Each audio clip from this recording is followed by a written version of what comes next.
Best collection hub کے محترم سامعین ناظرین السلام علیکم۔ اچھی اچھی سٹوریز حاصل کرنے کے لیے ہمارے چینل کو سبسکرائب کرنا بالکل مت بھولیے۔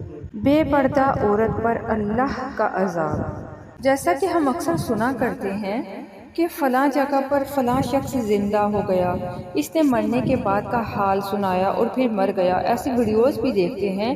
اسی قسم کا عذاب قبر سے متعلق ایک واقعہ گلگت میں پیش آیا، جس کے بارے میں بتاتے ہیں کہ ایک شخص قبرستان کے پاس سے گزر رہا تھا کہ اس نے کسی قبر سے یہ آواز سنی کہ مجھے نکالو، میں زندہ ہوں۔ جب ایک دو مرتبہ اس نے آواز سنی تو اس نے یہ سمجھا کہ یہ میرا وہم ہے، لیکن جب مسلسل اس نے یہ آواز سنی تو اس کو یقین ہونے لگا۔ چنانچہ قریب میں ایک بستی تھی، وہ شخص اس میں آیا اور لوگوں کو اس آواز کے بارے میں بتا کر کہا کہ تم بھی چلو اور اس آواز کو سنو۔ چنانچہ کچھ لوگ اس کے ساتھ آئے، انہوں نے بھی یہی آواز سنی اور سب نے یقین کر لیا کہ واقعی یہ آواز قبر سے آ رہی ہے۔ اب یقین ہونے کے بعد ان لوگوں کو مسئلہ پوچھنے کی فکر ہوئی کہ پہلے علماء سے یہ مسئلہ معلوم کرو کہ قبر کھولنا جائز ہے یا نہیں۔ چنانچہ وہ لوگ محلے کی مسجد کے امام صاحب کے پاس گئے اور ان سے کہا کہ اس طرح قبر سے آواز آ رہی ہے اور میت یہ کہہ رہی ہے کہ مجھے قبر سے باہر نکالو، میں زندہ ہوں۔ اس پر امام صاحب نے فرمایا اگر تمہیں اس کے زندہ ہونے کا یقین ہو گیا ہے تو قبر کو کھول لو اور اس کو باہر نکال لو۔ چنانچہ یہ لوگ ہمت کر کے قبرستان گئے اور جا کر قبر کھولی۔ اب جوں ہی تختہ ہٹایا تو دیکھا اندر ایک عورت برہنہ حالت میں بیٹھی ہوئی ہے اور اس کا کفن گل چکا ہے۔ پھر لوگوں نے سنا کہ وہ عورت کہہ رہی ہے جلدی سے میرے گھر سے میرے کپڑے لاؤ، میں کپڑے پہن کر باہر نکلوں گی۔ چنانچہ یہ لوگ فوراً دوڑ کر اس کے گھر گئے اور جا کر اس کے گھر والوں کو یہ واقعہ بتایا۔ اس کے کپڑے چادر وغیرہ لے کر آئے اور لا کر اندر پھینک دیے۔ اس عورت نے ان کپڑوں کو پہنا اور چادر اپنے اوپر ڈالی، پھر تیزی سے بجلی کی طرح اپنی قبر سے نکلی اور دوڑتی ہوئی اپنے گھر کی طرف بھاگ گئی۔ گھر جا کر اس عورت نے ایک کمرے میں چھپ کر اندر سے کنڈی لگا لی۔ اب جو لوگ قبرستان آئے تھے دوڑ کر اس کے گھر پہنچے۔ ان کو وہاں جا کر معلوم ہوا کہ اس نے اپنے کمرے کے اندر سے کنڈی لگا رکھی ہے۔ ان لوگوں نے دستک دی کہ کنڈی کھولو۔ اندر سے اس عورت نے جواب دیا میں کنڈی تو کھول دوں گی لیکن کمرے کے اندر وہ شخص داخل ہو جس کے اندر مجھے دیکھنے کی تاب ہو، اس لیے کہ اس وقت میری حالت ایسی ہے کہ ہر آدمی مجھے دیکھ کر برداشت نہیں کر سکے گا۔ استغفر اللہ۔ لہٰذا کوئی دل گردے والا شخص اندر آئے اور آ کر میری حالت دیکھے۔ اب سب لوگ اندر جانے سے ڈر رہے تھے مگر دو چار آدمی جو مضبوط دل والے تھے انہوں نے کہا کہ تم کنڈی کھولو، ہم اندر آئیں گے۔ اس نے کنڈی کھول دی اور کچھ لوگ اندر چلے گئے۔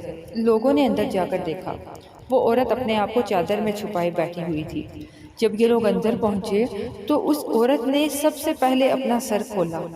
ان لوگوں نے دیکھا کہ اس کے سر پر ایک بھی بال نہیں، وہ بالکل خالی کھوپڑی ہے، نہ اس پر بال ہیں نہ کھال ہے، صرف خالی ہڈی ہڈی ہے۔ لوگوں نے اس سے پوچھا تیرے بال کہاں گئے؟ اس عورت نے جواب دیا کہ جب میں زندہ تھی تو ننگے سر گھر سے باہر نکلا کرتی تھی، پھر مرنے کے بعد جب میں قبر میں لائی گئی تو فرشتوں نے میرا ایک ایک بال نوچا اور اس نوچنے کے نتیجے میں بال کے ساتھ کھال بھی نکل گئی۔ اب میرے سر پر نہ بال ہیں نہ کھال ہیں۔ استغفر اللہ۔ اس کے بعد اس عورت نے اپنے منہ سے کپڑا ہٹایا۔ جب لوگوں نے اس کا منہ دیکھا تو اتنا خوفناک ہو چکا تھا کہ سوائے دانتوں کے کچھ نظر نہیں آیا، نہ اوپر کا ہونٹ موجود تھا اور نہ نیچے کا ہونٹ موجود تھا، بلکہ 32 کے 32 دانت سامنے جڑے ہوئے نظر آ رہے تھے۔ سوچئے اگر کسی انسان کے صرف دانت ہی دانت نظر آئے تو کتنا ڈر اور خوف معلوم ہوتا ہے۔ اب ان لوگوں نے اس عورت سے پوچھا تیرے ہونٹ کہاں گئے؟ اس عورت نے جواب دیا میں اپنے ہونٹوں پر لپسٹک لگا کر نامحرم مردوں کے سامنے جایا کرتی تھی، اس کی سزا میں میرے ہونٹ کاٹ لیے گئے، اس لیے اب میرے چہرے پہ ہونٹ نہیں ہیں۔ پھر اس عورت نے اپنے ہاتھ اور پیروں کی انگلیاں کھولی۔ لوگوں نے دیکھا کہ اس کے ہاتھ اور پیروں کی انگلیوں میں ایک بھی ناخن نہیں تھا، تمام انگلیوں کے ناخن غائب تھے۔ اس سے پوچھا تیری انگلیوں کے ناخن کہاں گئے؟ اس عورت نے جواب دیا ناخن پالش لگانے کی وجہ سے میرا ایک ایک ناخن کھینچ لیا گیا۔ چنانچہ میں یہ سارے کام کر کے گھر سے باہر نکلا کرتی تھی، اس لیے جیسے ہی مرنے کے بعد قبر میں پہنچی تو میرے ساتھ یہ معاملہ کیا گیا اور مجھے یہ سزا ملی کہ میرے سر کے بال بھی نوچ دیے گئے، میرے ہونٹ بھی کاٹ دیے گئے اور ناخن بھی کھینچ لیے گئے۔ استغفر اللہ۔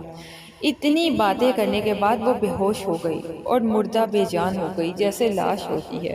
چنانچہ ان لوگوں نے دوبارہ اس کو قبرستان میں پہنچا دیا۔ محترم خواتین و حضرات، اللہ تبارک تعالیٰ کو یہ عبرت دکھانی مقصود تھی کہ دیکھو اس عورت کا کیا انجام ہوا، اس کو کتنا ہولناک عذاب دیا گیا۔ بے پردہ خواتین اس واقعے سے عبرت لیں اور ان گناہوں سے توبہ کریں جس کی سزا بروز قیامت بہت سخت ہے۔ استغفر اللہ۔ اللہ تعالیٰ ہمیں ہر بری عادات سے بچنے کی توفیق عطا فرمائے۔